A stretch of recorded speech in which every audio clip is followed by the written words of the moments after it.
So hello and welcome. তো আমরা last যে গান্ধীর পার্টটা পড়েছিলাম, গান্ধী দ্য মহাত্মার যে পার্ট পড়েছিলাম সেটা লেসন 1 ছিল। তো আজকে আমরা লেসন 1-এর গান্ধী দ্য মহাত্মার যে পার্ট 2 অর্থাৎ সেকেন্ড পার্টটা পড়ব। তো চলো শুরু করা যাক। আমরা এই পার্টটা পড়েছিলাম, অলরেডি পড়েছিলাম। তো চলো আমরা সেকেন্ড পার্টে চলে যাই। তাহলে কি, গান্ধী খুবই সিম্পল জীবনযাপন করতেন এবং তিনি কোনো শার্ট পরতেন না। সেটা দেখে একটা বালক খুবই বিস্মিত হলেন এবং তিনি অনেক শার্ট দেওয়ার জন্য অফার করলেন, অফার করলো বাচ্চাটা। যাই হোক, চলো শুরু করা যাক আমাদের second part. It's a very important chapter, class 5-এর প্রথম চ্যাপ্টার। তো চলো শুরু করা যাক। বলছে গান্ধীজি ভিজিটেড অর্থাৎ পরিদর্শন করতেন বা ঘুরতেন ডিফারেন্ট প্লেসেস, বিভিন্ন স্থান, to collect funds for India's freedom struggle. Collect funds, funds মানে হচ্ছে ফান্ড সংগ্রহের জন্য। এখানে ফান্ড বলতে আমরা কি বলবো, যে আহ, তহবিল বলা যেতে পারে। তহবিল, যে ফ্রিডম স্ট্রাগলের জন্য তো বিভিন্ন টাকা লাগতে পারে। ফ্রিডম স্ট্রাগল বলতে স্বাধীনতা সংগ্রাম।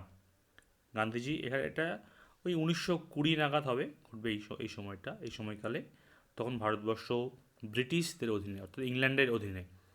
তখন গান্ধীজি আহ, যে বিভিন্ন জায়গায়, বিভিন্ন রাজ্যে, বিভিন্ন জেলায় যেয়ে যেয়ে তিনি তহবিল সংগ্রহ করতেন। কী জন্যে? যেটা ইন্ডিয়াজ ফ্রিডম স্ট্রাগল, ভারতবর্ষের যে স্বাধীনতা সংগ্রাম, তার জন্যে তহবিল সংগ্রহ করতেন। ওয়ান্স, এক সময়, হি ভিজিটেড ওড়িশা। ওড়িশা এক সময় তিনি পরিদর্শন করেছিলেন বা ভিজিট করেছিলেন কোথায়? ওড়িশাতে, আমাদের একদম পাশের রাজ্য, দ্যাট ইজ ওড়িশা। তো ওড়িশাতে তিনি একবার এসেছিলেন। দেয়ার, সেখানে, হি মেট অ্যান ওল্ড ম্যান, তিনি সাক্ষাৎ করেছিলেন বা তার সাথে দেখা হয়েছিল একটা বৃদ্ধ মহিলার। She could not stand straight. She could not, তিনি পারছিলেন না, স্ট্যান্ড দাঁড়াতে, স্ট্রেট মানে সোজাভাবে, স্ট্রেট মানে সোজাভাবে। মানে মহিলাটি এতটাই দুর্বল ছিল এবং এতটাই বৃদ্ধ ছিলেন যে তিনি স্ট্রেট মানে সোজা হয়ে দাঁড়াতে পারছিলেন না। হার হেয়ার ওয়াজ গ্রে, তার চুল ছিল কেমন? গ্রে, ধূসর, বা আমরা বলতে পারি সাদা বা পাকা চুল ছিল। হার শাড়ি ওয়াজ টর্ন, এই তার শাড়ি ছিল টর্ন, টর্ন মানে হচ্ছে ছেঁড়া। মানে এমন একটা শাড়ি তিনি পরেছিলেন, সেই শাড়িটাও খুব একদম ছেঁড়া। শি ওয়েন্ট নেয়ার গান্ধীজি।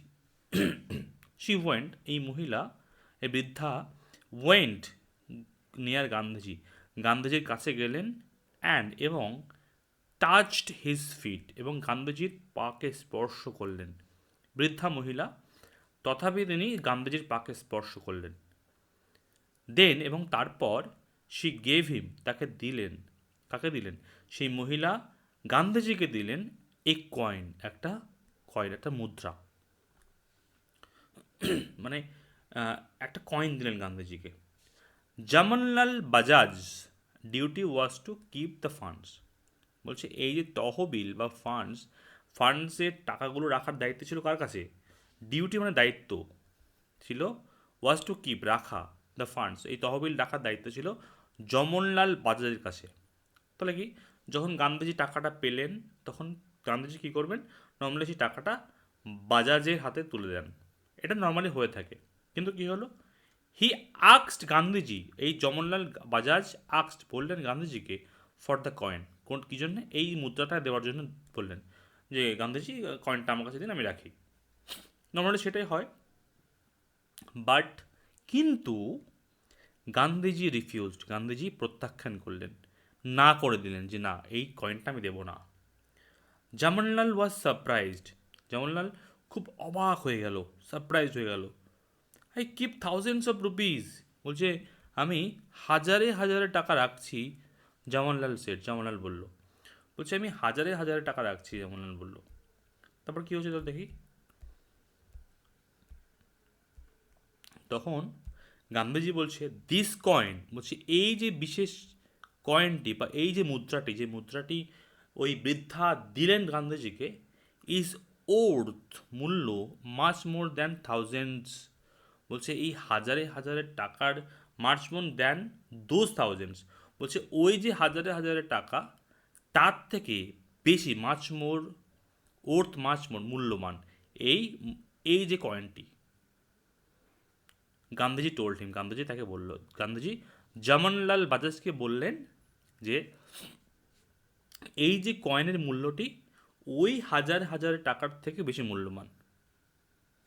বলছে if a man has lakhs, যদি একটা মানুষের কাছে লক্ষ লক্ষ টাকা থাকে, he can give a thousand, সে 1000 টাকা দিতে পারে, 1000 টাকা দিতে পারে, অর টু একবার 2000 টাকা দিল বা দেয় বা দিতে পারে। But this coin was perhaps, কিন্তু এই যে মুদ্রাটি, এই যে মুদ্রাটি যে মহিলাটা দিলেন বা বৃদ্ধা দিলেন, ওয়াজ পারহ্যাপস সম্ভবত অল শি হ্যাড, তার কাছে যতটুকু ছিল সম্পূর্ণ, হয়তো মহিলার কাছে ওই 1 টাকাই ছিল, সেই 1 টাকাটা তুলে দিলেন, অর্থাৎ সম্পূর্ণ। যদি কারোর কাছে 1 লক্ষ টাকা থাকে, সে সেখান থেকে 1000 টাকা বা 2000 টাকা দিচ্ছে, খুব সামান্য, তার মোট অংশের মোট যে মূলধন বা মোট যে টাকার একটা সামান্য অংশ দিচ্ছে।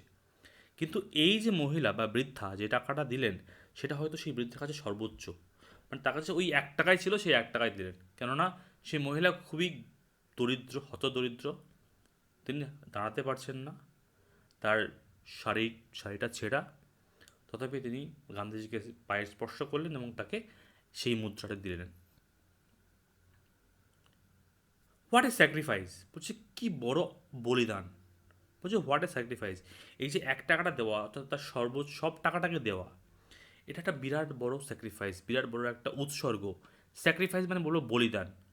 So I value this coin, সুতরাং আমি এই টাকাটার মূল্য দিচ্ছি, আই ভ্যালু আমি মূল্য করছি, মোর দ্যান এ ক্রোর, 1 কোটি টাকারও বেশি মূল্য, of rupees, crore of rupees, বলছি 1 কোটি টাকারও বেশি মূল্য আমি দিচ্ছি, আমি দিতে চাই বা আমি ভ্যালু করি। গান্ধীজি এক্সপ্লেন, গান্ধীজি বর্ণনা করলেন, এক্সপ্লেন মানে বর্ণনা করা।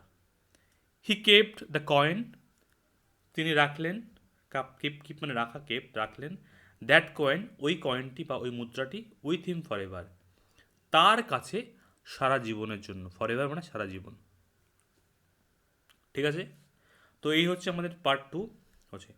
এখানে ওয়ার্ড্রোবের মধ্যে ফ্রিডম স্ট্রাগল মানে কি, এফোর্ট টু গেট ইন্ডিপেন্ডেন্স অর্থাৎ স্বাধীনতা সংগ্রাম, ওর্থ মানে মূল্য, ভ্যালু মানে মূল্য, স্যাক্রিফাইস মানে হচ্ছে বলিদান করা বা উৎসর্গ করা, to give something for good work, ভালো কিছু করার জন্য কিছু দেওয়া, দ্যাট ইজ কল স্যাক্রিফাইস।